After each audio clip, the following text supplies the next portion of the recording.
L'invité de 15 aujourd'hui est sûrement connu de vos oreilles puisque vous l'entendez sur les antennes de Radio France. C'est Christian Chenot. Bonjour Christian. Bonjour.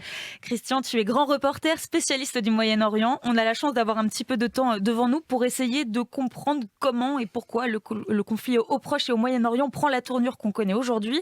Alors déjà, en ce moment, on entend plein de noms, des noms de pays, de groupes, d'entités, Israël, Gaza, Liban, Iran, Hezbollah, Hamas. La situation dont on parle, parfois on ne sait pas comment la qualifier déjà. Est-ce qu'on parle d'une guerre ou d'un conflit ?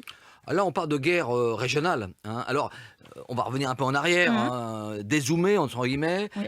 C'est parti du 7 octobre, même si l'histoire du conflit Mhm. Israël-Palestine, ça date depuis des décennies. Mais là, évidemment, le 7 octobre, il y a un an quasiment, évidemment, il y a eu cette attaque affreuse, abominable du Hamas contre des Israéliens en Israël, donc qui sont partis de la bande de Gaza, massacre, 1300 morts à peu près, des prises d'otages, hein, des Israéliens, des Israéliennes, des étrangers qui ont été pris en otage par le Hamas, qui sont été ramenés dans la bande de Gaza.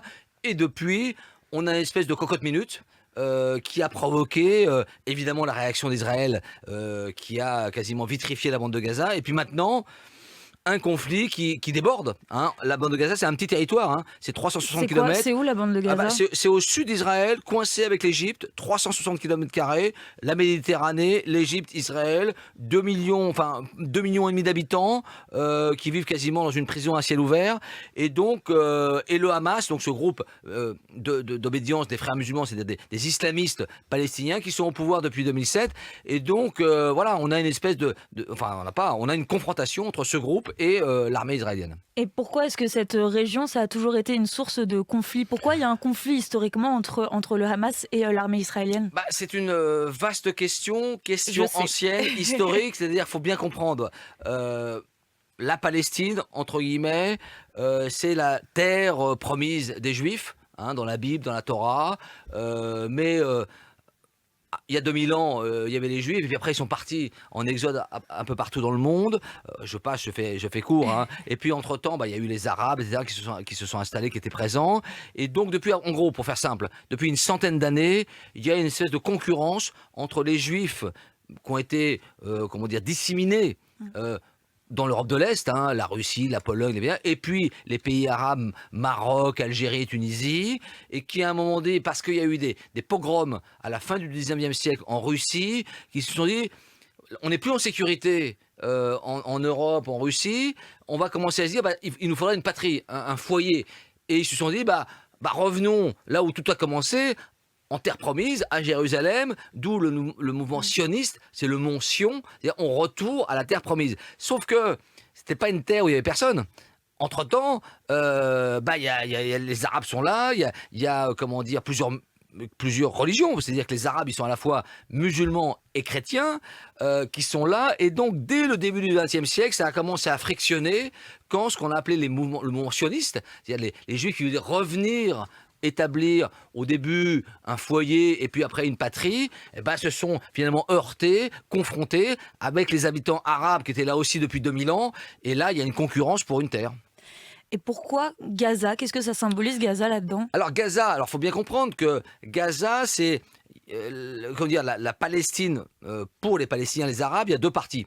Il y a la Cisjordanie, c'est-à-dire c'est une partie de Jérusalem jusqu'au fleuve Jourdain, hein, qui est la plus grande partie. Et puis tu as un petit bout qui est coincé entre Israël et l'Égypte, un petit bout qui a toujours été arabe. Qui est connu depuis la nuit des temps, hein. Alexandre le Grand, Napoléon, ils sont passés par là, hein. Et qui, évidemment, est un territoire autonome, hein, et depuis 2007, comme je disais, est contrôlé par le Hamas, ce mouvement islamiste, et qui est en confrontation avec Israël. Et là, tu as 2 millions de personnes qui vivent sur 360 km. Car il faut imaginer, c'est 20 km de large, 40 km de long.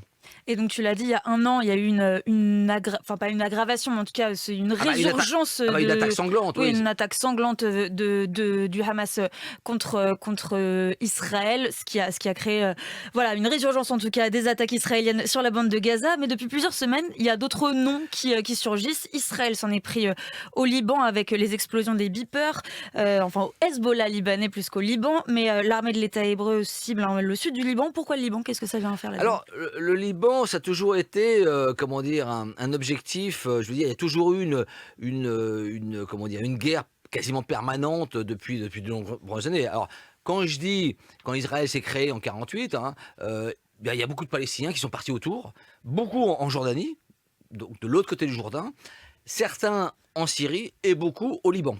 Hein, ils sont partis, voilà. Il y a eu des camps libanais, etc. Et le Liban, c'est la frontière nord d'Israël. Et dans ce front, enfin dans cette frontière nord, il y a toujours des conflits. Hein. Et depuis 78, Israël a envahi le Liban en 78, réenvahi en 82. 2006, une guerre de 33 jours, parce que il y a eu les Palestiniens, donc qui étaient anti-israéliens, en tout cas, qui étaient en guerre avec Israël. Et puis après, peu à peu, vous avez ce qu'on appelle le Hezbollah. On entend souvent le terme Hezbollah, qui signifie en arabe le parti de Dieu, qui est un parti téléguidé par l'Iran, qui a été créé par l'Iran, pour finalement se confronter à Israël. Et ils sont installés dans le sud. Ce sont des chiites par rapport aux sunnites. Dans l'islam, il y a deux grandes familles. C'est comme les catholiques et les protestants. Eux, ils ont les sunnites et les chiites. Hein. Les chiites, c'est les minorités, mais enfin, ils sont bien présents au Liban.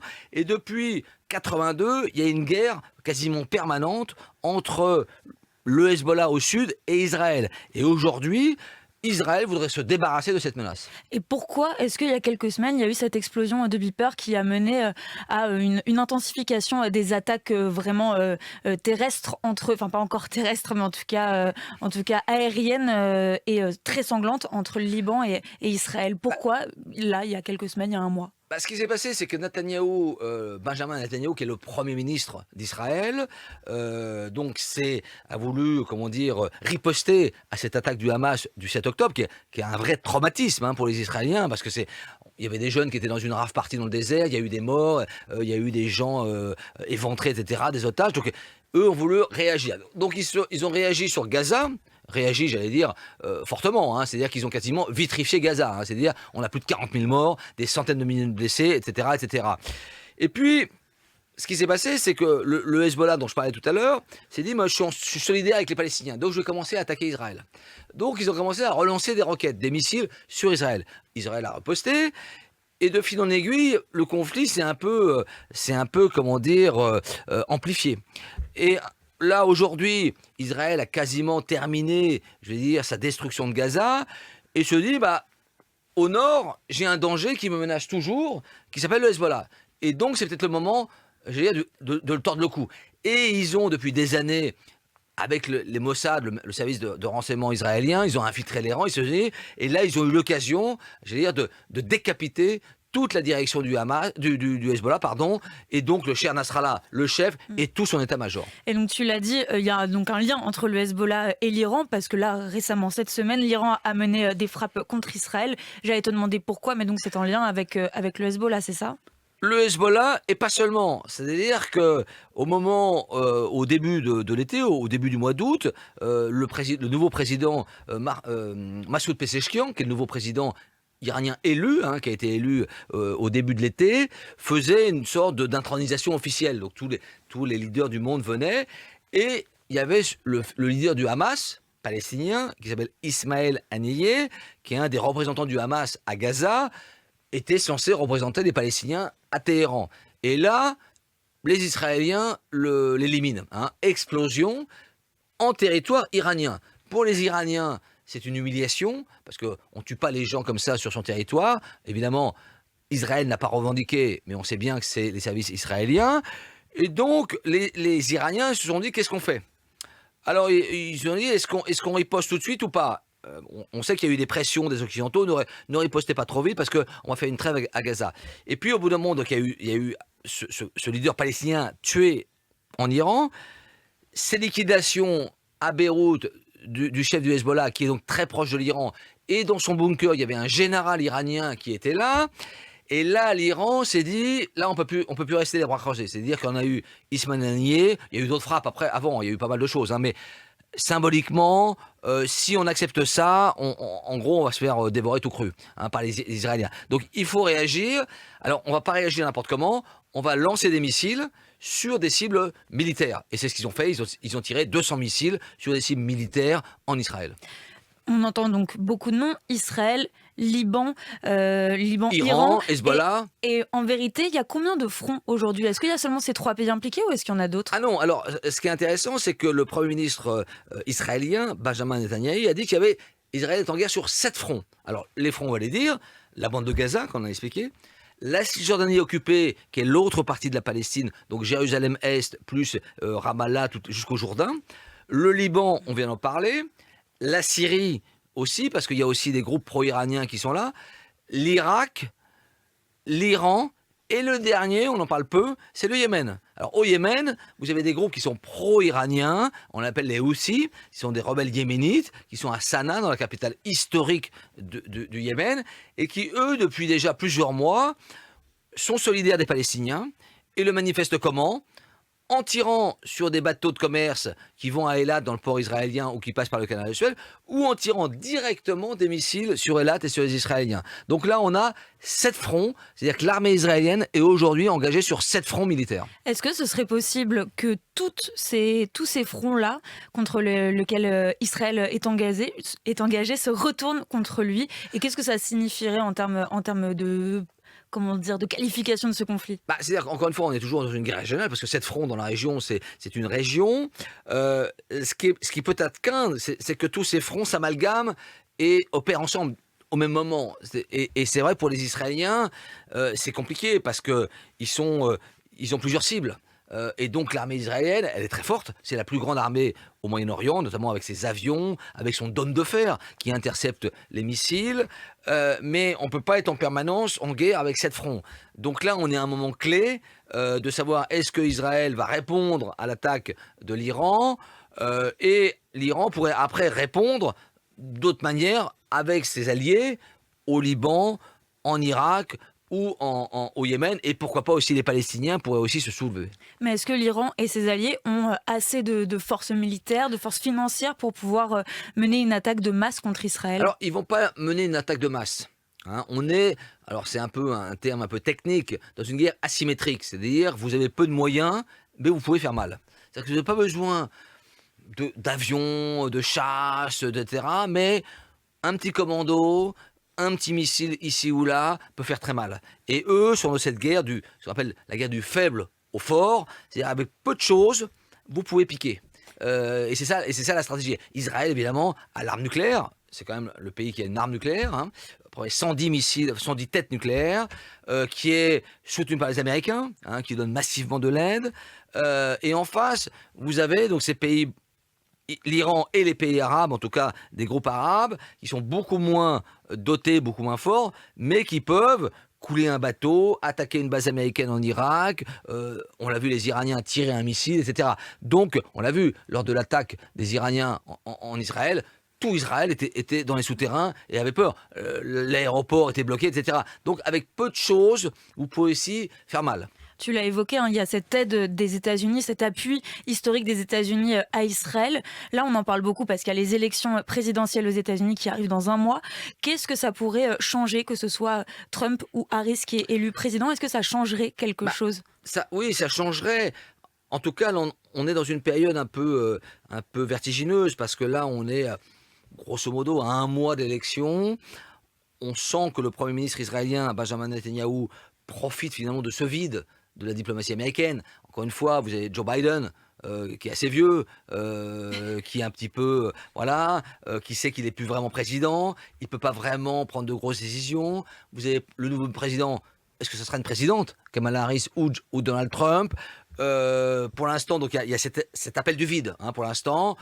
Ce qui est sûr, c'est que le nouveau président, dans tous les cas, que ce soit Trump ou Kamala Harris, aura géré une crise majeure, c'est-à-dire effectivement, et devra positionner vraiment les États-Unis. Est-ce qu'il faut dire stop?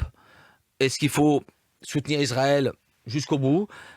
Voilà, c'est ça les questions qui se posent. Mais alors, Trump est plutôt très pro-israélien, très anti-iranien, mais en même temps, le problème, c'est que c'est facile de parler de la guerre, etc. Mais quand il faut la faire, c'est une autre chose. C'est-à-dire que quand vous avez des hommes, vous avez du matériel, et donc vous avez de l'argent. Donc ça coûte. Et donc au bout d'un moment, est-ce qu'on va pas y avoir, il va pas y avoir une sorte d'un petit peu de pause en disant, voilà, on a été loin, maintenant il va falloir calmer la situation, peut-être trouver une solution diplomatique, une solution où on négocie. Mais d'ailleurs, ça, c'est quelque chose qui est récurrent. Ce conflit-là, il est en toile de fond. On en entend parler depuis, pour certains, toujours. Pourquoi est-ce que cette trêve, cette paix, ce cessez-le-feu, en tout cas une accalmie dans la région, n'a jamais eu lieu? Pourquoi est-ce qu'on Bah, n'y arrive pas? bah, Enfin, pourquoi est-ce que les autorités internationales n'y arrivent pas? c'est la question à 1 000 €, 1 000 shekels ou 1 000 dinars. C'est-à-dire que oui, c'est une question qui aurait dû être réglée au XXe siècle par les accords d'Oslo. On va pas refaire l'histoire, Mmh. mais il y a eu un moment, un formidable espoir de paix dans les années 90 où il y a eu ce qu'on appelait la paix des braves entre Arafat et Yitzhak Rabin, le Premier ministre israélien. Malheureusement, Rabin a été assassiné. Il y a eu aussi une colonisation des territoires palestiniens qui a continué. Donc on a manqué un peu l'occasion, l'opportunité historique finalement de régler le problème. Parce que au fond, c'est quoi? C'est deux peuples sur une terre. On partage la terre, on s'arrange sur les réfugiés, sur Jérusalem, sur les questions de l'eau, de la sécurité. C'était possible de s'arranger. Le problème, c'est que plus le temps passe, et notamment plus la colonisation israélienne, juive, a continué dans les territoires palestiniens occupés. Et donc, c'est difficile de partager une maison quand votre maison, il vous reste plus qu'une petite chambre. Voilà. Donc c'est ça le problème. Et donc, malheureusement, la solution pacifique et négociée devient de plus en plus difficile. Toi, tu as été envoyé spécial dans cette région-là à de multiples Mm. reprises pour de multiples Oui, médias. Il y a encore 15 jours, tu étais au Liban, oui. tu y étais lors de l'explosion des beepers. Par rapport à d'autres zones de conflit ou de guerre où tu as pu travailler, qu'est-ce que la situation au Liban avait de différent ou de particulier? Est-ce que tu as senti quelque chose qui se distinguait en tout cas? Bah, c'est-à-dire que c'est une région où c'est un peu une région volcanique. C'est-à-dire que vous avez des volcans qui sont tranquilles pendant un temps, et puis tout d'un coup, on entre en éruption régulièrement, tous les 5 ans, tous les 10 ans. Et là, malheureusement, on est en période d'irruption. Et donc, quand tu es au sud Liban, moi j'étais avec les casques bleus français, la FINUL, il y a 700 soldats français, hein, d'ailleurs, qui viennent de Valence, hein, du premier régiment de Spahi de Valence. Ils y sont tout le temps? Ils y sont toujours, bah, c'est des périodes de 4 mois, hein, tous les 4 mois ils tournent. C'est des gens, bah, ils sont là dans la FINUL, donc c'est la force de l'ONU, hein, les casques bleus, pour essayer de préserver la paix, d'observer, etc. Alors moi quand j'y étais, c'était calme, dans le sens où ils faisaient des patrouilles, etc. Et puis tout d'un coup, la pression augmente, en 1 heure, tout peut basculer, quoi. C'est-à-dire que c'est ça qui est assez incroyable, c'est que c'est une région, une étincelle peut mettre le feu aux poudres. C'est calme pendant 5 ans, ok? Puis tout d'un coup, vous savez pas, hop, et ça bascule. Et là, on bascule dans la guerre. On bascule dans une confrontation militaire et vous êtes dans un paysage de Provence, des petites collines, les oliviers, etc. C'est des petits villages. Et tout d'un coup, ça bascule. Et là, malheureusement, on a basculé. Tu étais à Beyrouth lors de l'explosion des beepers? Alors justement, Ah, mais oui, j'étais chez les casques bleus. Je suis remonté le lendemain à Beyrouth. Alors, j'étais au moment où les talkie-walkie explosaient. Pardon. Et là, évidemment, on a senti une sorte de sidération. C'est-à-dire quand tu discutais avec les gens, ils disent mais on est dans la science-fiction là, on est dans Netflix, on est dans un feuilleton là. Je veux dire, c'est du cinéma là. Ce qui s'est passé, c'est-à-dire que infiltrer, mettre de l'explosif dans 5000 talkie-walkie, beepers, etc., interceptés, etc. C'est une série. On est dans une série américaine quoi. Mais ça s'est passé, donc c'est la réalité. C'est pas du cinéma. C'est pas du cinéma parce que ça fait beaucoup de morts, et pas simplement des gens du Hezbollah, les gens qui étaient visés, les gens autour d'eux. C'est-à-dire que la petite fille qui amène son beeper à son papa explose. Hein, devient aveugle, n'a plus de bras, etc. Donc c'est quand même une horreur. Donc voilà, ça a été un moment de bascule. Et puis l'autre moment de bascule, c'est des bombardements et puis la mort du chef du Hezbollah, le Hassan Nasrallah. Et là, on est une espèce de spirale de mécanique. Et voilà, et on verra si on peut l'arrêter ou pas. Mais encore une fois, il y a cet appel du vide de cette élection américaine qui...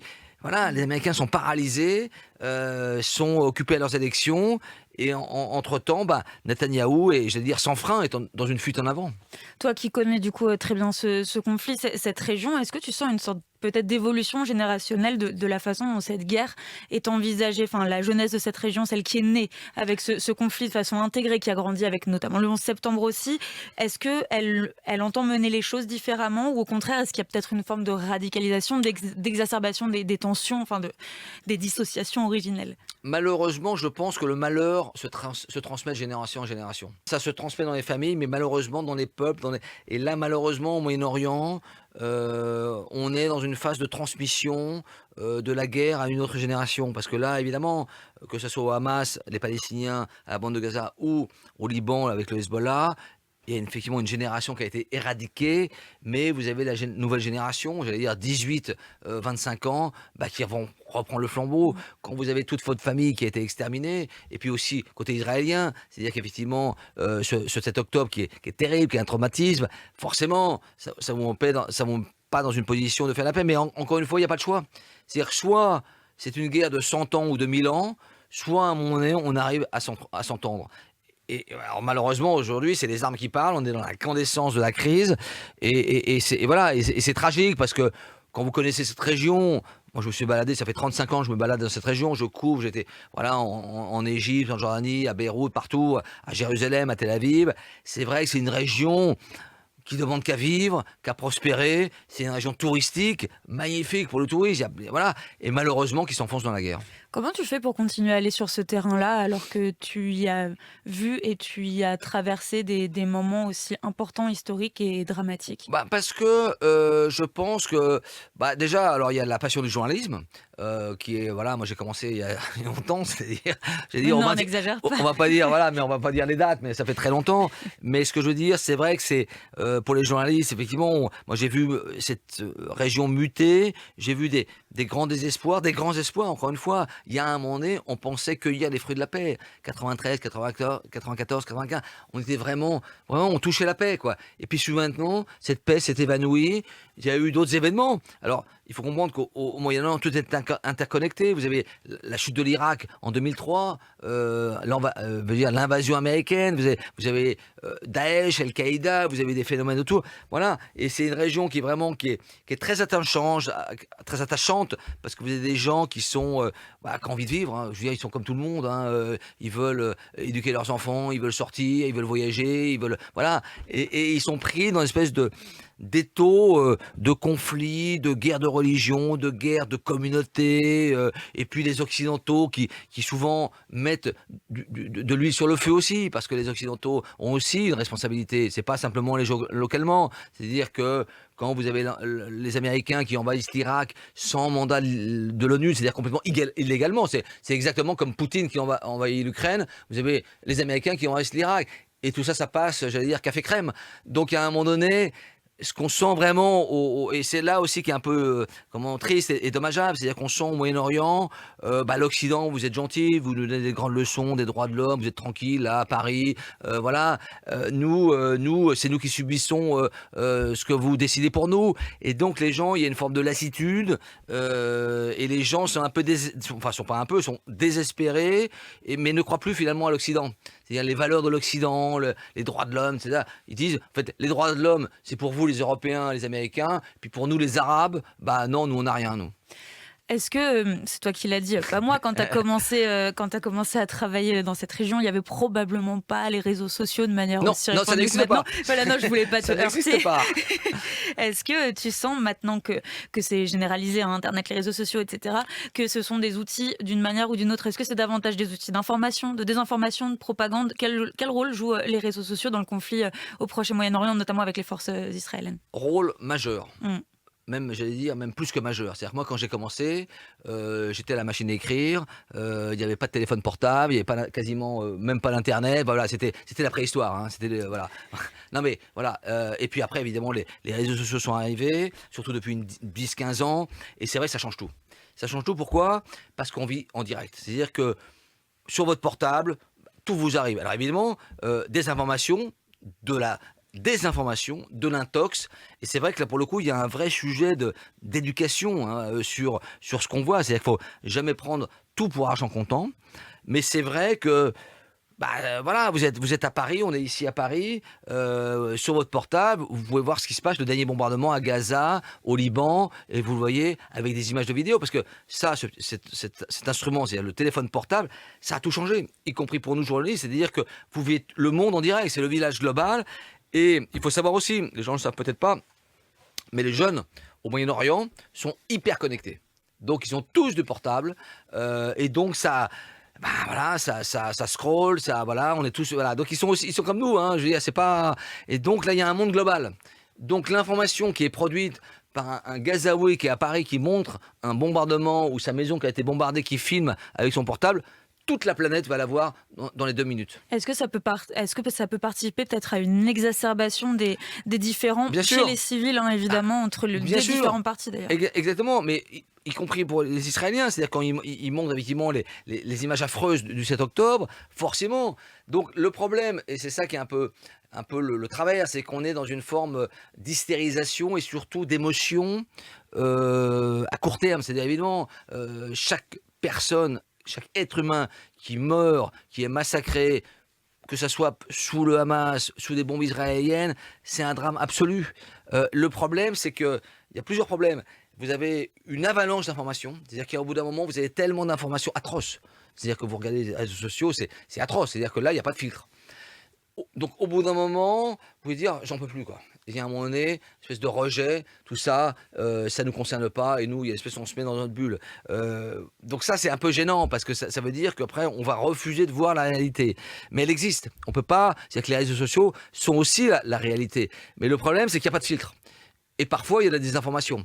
Et parfois, il y a des images tronquées. On parle de deepfake, etc., d'instrumentalisation. Et c'est pour ça que c'est dangereux, parce que quand vous êtes à Paris, et vous n'avez pas j'allais dire, le background, ou en tout cas la connaissance, ou vous n'avez pas les outils pour décrypter tout ce qui se passe. Moi, ça va, moi, ça fait 35 ans, donc moi, quand je vois une image, je sais d'où ça vient, où ça a été pris. Voilà, moi, j'ai un filtre et je peux déjà faire une première réalisation. Mais quand vous avez 15 ans, vous recevez ça, bah, ça vous choque, et c'est normal. Émotionnellement, c'est terrible. Mais le problème, c'est que l'émotion ne doit pas tout guider. C'est-à-dire qu'à un moment donné, il y a aussi la politique, mais avec un grand P, ou la politique, voilà, c'est qu'à un moment donné, il y a des injustices, il y a une communauté internationale, il y a des raisons. Je veux dire, le 7 octobre, il n'est pas arrivé par hasard. C'est pas des Martiens qui se sont dit, tiens, on va aller égorger 1300 Israéliens. Il y a une histoire derrière, et c'est un peu dommage, et ça c'est un peu le tort des réseaux sociaux, c'est que vous n'avez pas un peu la continuité historique. C'est-à-dire qu'il y a, évidemment, moi à mon époque, il n'y avait pas les réseaux sociaux, on lisait des bouquins, les journaux, alors pas les journaux sur Internet, évidemment on achetait le journal, et il y avait, je veux dire, une sédimentation, on accumulait de l'information, et ça allait beaucoup, c'était plus lent. Donc on avait le temps de comprendre, etc. Là aujourd'hui, on prend tout dans la figure, quoi. C'est-à-dire des massacres, des trucs, et donc pour réagir, bah, le cerveau, le cœur réagit de manière sentimentale. Quand vous voyez des gamins qui sont bombardés à Gaza, ou des jeunes qui sont, comment dire, massacrés dans une rave party, forcément, c'est horrible. Mais en même temps, ça vient pas de Mars. Ouais, c'est pas, je veux dire, c'est pas quelque chose qui est, comment dire, c'est pas une expérience de laboratoire. C'est-à-dire qu'il y a derrière, il y a des causes aussi. Mais c'est aussi que C'est pas pour justifier, mais il y a un moment donné, parce que par moi j'ai eu l'impression parfois avec le 7 octobre que les gens découvraient qu'il y avait un conflit au Moyen-Orient. Bah oui, mais depuis 48 que ça. Enfin moi ça fait des années que je fais des papiers, et il y a un moment, et on a l'impression que les gens ont une mémoire de poisson. Et le problème des réseaux sociaux, c'est que ça crée des mémoires de poisson. Mais c'est aussi que pour une certaine génération qui découvre un petit peu peut-être ce conflit, ça semble incompréhensible, et ça semble insurmontable de comprendre tout ce qui s'est passé depuis le début des années 50 dans cette région. Je suis entièrement d'accord, donc je conseille de lire, il y a plein de bouquins. Je sais que c'est pas forcément à la mode, mais effectivement, et ça c'est un peu dommage, cet appareil qui s'appelle le téléphone mobile, c'est qu'il y a un moment donné, si vous voulez comprendre, il n'y a pas 50 solutions. À un moment donné, il faut s'installer et il faut lire un petit peu. Alors, il y a des podcasts aussi. T'en as ou le podcast, podcast. C'est-à-dire qu'à un moment donné, il faut, parce qu'il y a tellement d'informations qui sont horribles, plus horribles les unes que les autres. Il y a un moment, vous ne pouvez pas prendre tout ça et analyser et comprendre tout ce qui se passe comme ça brutalement, parce que voilà. En revanche, il y a un moment donné, vous pouvez faire stop, on arrête de regarder le téléphone portable, on prend un bon bouquin, il y en a plusieurs d'ailleurs, hein, et on se met à comprendre, ou à, comment dire, à mettre un peu sur pause, quoi, et à ralentir le haut et comprendre, bah oui, mais le 7 octobre, pourquoi? Bah oui, mais il y a une question palestinienne qui n'a pas été réglée, et pourquoi elle n'était pas réglée? On a pourtant essayé, bah voilà, donc tirer les fils et avoir une compréhension. Si vous n'avez pas cette compréhension, bah vous êtes dans l'émotion, vous allez dire, bah le 7 octobre, les Palestiniens, c'est des gens barbares, et puis aujourd'hui, vous êtes les Israéliens, c'est des gens barbares. Je mettrai le lien de ton dernier grand reportage pour France Culture en description de la vidéo. Merci. Dernière question, tout de même, je sais que tu n'es ni devin ni négociateur en crise géopolitique ou militaire, mais à quoi est-ce qu'on peut s'attendre ce 7 octobre-là pour les 1 an de l'attaque menée sur Israël? Malheureusement, on ne va pas s'attendre à quelque chose de très réjouissant et de très joyeux. C'est-à-dire que bon, déjà, vous allez avoir une commémoration, tu vas avoir une commémoration en Israël qui est évidemment avec tous les gens qui sont tombés. Et puis, il faut oublier, il y a encore des otages. Et puis, vous avez cette menace, tu as cette menace sur l'Iran où Israël veut riposter aux missiles iraniens. Est-ce qu'ils vont riposter de manière, je veux dire, cool, entre guillemets, forte, très forte, ou encore plus massive, voilà. Et de ça dépendra beaucoup de choses. Ensuite, c'est-à-dire, effectivement, est-ce qu'on est là, on se dit, on va pas aller trop fort, ou on se dit, on est dans une logique de guerre, une logique escalatoire, et on remet encore plus d'huile sur le feu. Merci beaucoup Christian Chesneau d'avoir été notre invité aujourd'hui. On te retrouve très vite dans le studio de 15 ou évidemment sur le reste des antennes de Radio France. Merci. Merci.